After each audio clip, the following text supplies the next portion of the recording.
Hi guys, it's Poober. Thanks for joining me again with another Factorio map tour. This time we're getting started on a new map, but focused on the same goal of making a factory and map as visually appealing and creative as possible. Okay, so we're starting here in the center of our map. As you can see, if we scroll out, it is flanked by water in all four quadrants. This map originally started with a much larger lake, but I tried to find a map that had one that was fairly circular to begin with, and then I filled in the rest with landfill as I could to make it in the more circular and symmetrical shape as possible. We have 4 steam engine electricity production areas over here in each corner, and then we have our main belts surrounding our lake here. And this has been just enough to supply our factories to the left and right. And then the bulk of our iron and copper is supplied from up top and bottom. Let's take a look at where we do our iron smelting first.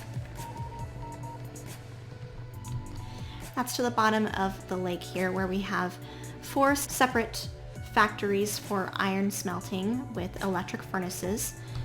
We have 48 separate furnaces, and these can be supplied by one red belt. As long as it is fully compacted, it can supply 48 furnaces worth of output. And this is duplicated, basically 4 separate stations for iron smelting, and then to the left and right we have our steel smelting over here. One advantage to this design, and this is something that I came up with on my own, is that it does have access to be fully within the beacon range. There's empty spaces all throughout the little factory here where there can be beacons in place to give 100% beacon coverage. To our left here we have our ammo production. This is the main ammo I use for the most part. This again is another one of my designs, and you can see that on our previous Factorio tour as well. Here, kind of in the small spaces, are just some odds and ends being produced just via robot production and robot supply. And these are things that I didn't want to necessarily make an entire factory for supplying, but I do try to focus on making my map and the factories in that map as much supplied by belt as possible. I try to avoid as much as I can making it too reliant on robotic supply. Over here to the right of our iron smelting is where we have our satellite, and then of course our capsule production over here. This big factory here is entirely for green circuit production. It's also mirrored here to the left just because we have so much demand for green circuits and so many factories require green circuits. And this is one of Exterminator's designs. Works very well. It is exact in terms of the proportions and the ratios. And then, as you'll notice, over here to the left of our lake is my section pretty much composed for circuit production. So again, green to the bottom, and then red in the middle, and then blue to the top. And in addition to supplying our main bus with these products, we also have these fed into our module production over here. The module production section is a design I saw online that was really creative. I hadn't seen something like this before. It's not the most efficient factory for module production, but it gets the job done and looks cool on our map. Just to the left here we have where our coal comes in via train, and then to each corner of our map we have 8 of these solar arrays, and this is another one of Exterminator's designs. It works very well for electricity production. Haven't had any problems with it, and it looks visually appealing. We're doing great in terms of our electricity production. We haven't had any issues with that once we've had all of these made. Over here to the north of our blue circuit production is where we produce our belts and inserters. This design here for the belts was something I borrowed from somebody else, but then I added to that with our inserter production over here to the left. It does make every circuit needed within the factory and has worked really well. To the north here you can see this is basically a mirror of our iron smelting section. It is the same setup and everything, just with copper instead. And then to the right of the lake, instead of being focused on circuit production, although we have our green circuit production in the bottom right section, we have our science section over here. This is another one of Exterminator's designs. It is not the quickest way to produce science just because we cannot expand on it. In order to make our science research any faster, we would have to completely build another factory. But the ratios are all right in terms of being 100% what each product needs, and it doesn't have any more or less of any item.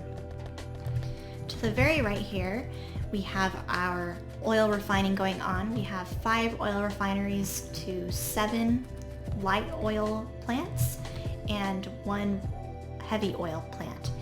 And that is because the bulk of our demand is for petroleum gas.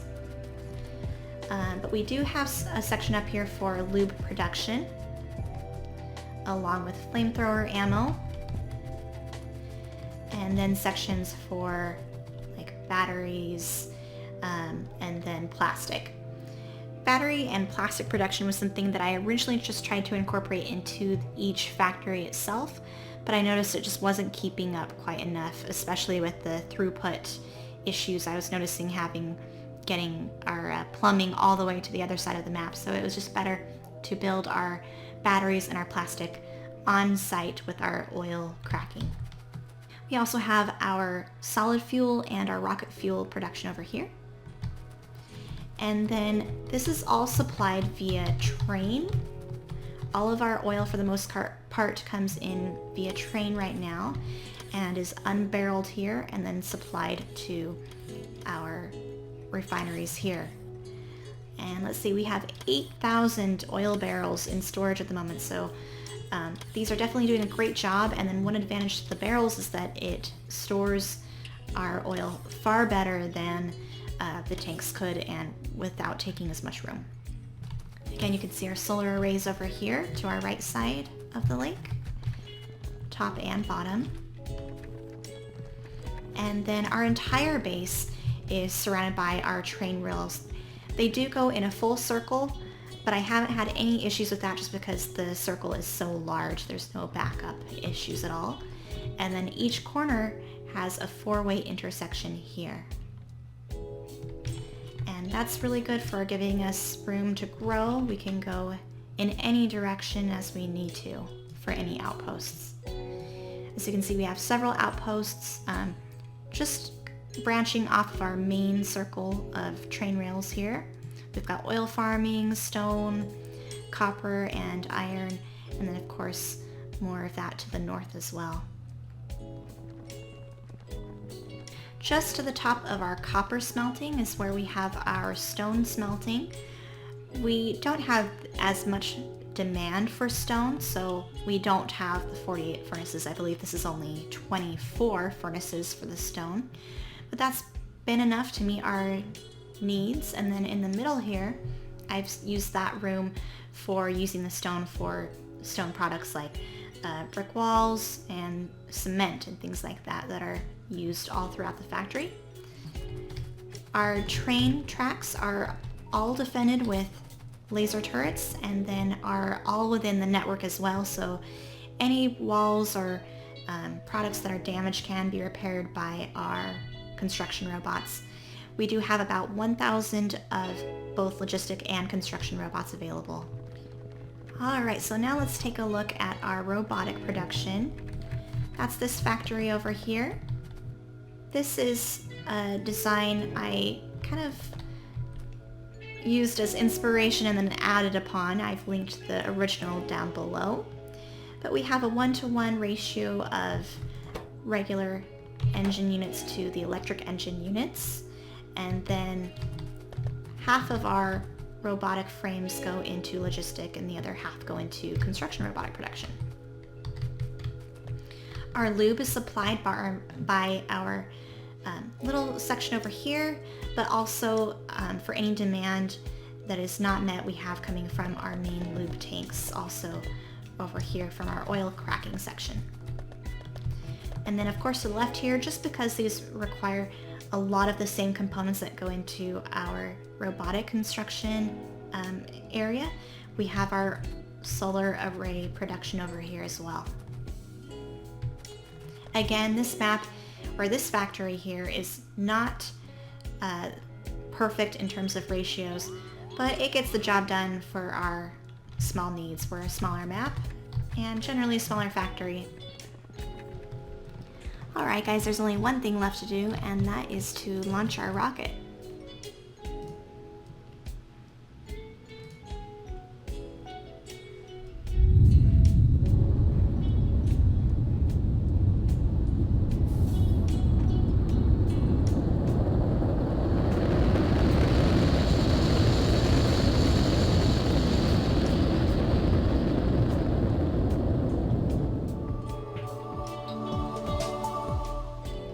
Alright, that sums up our Factorio map tour.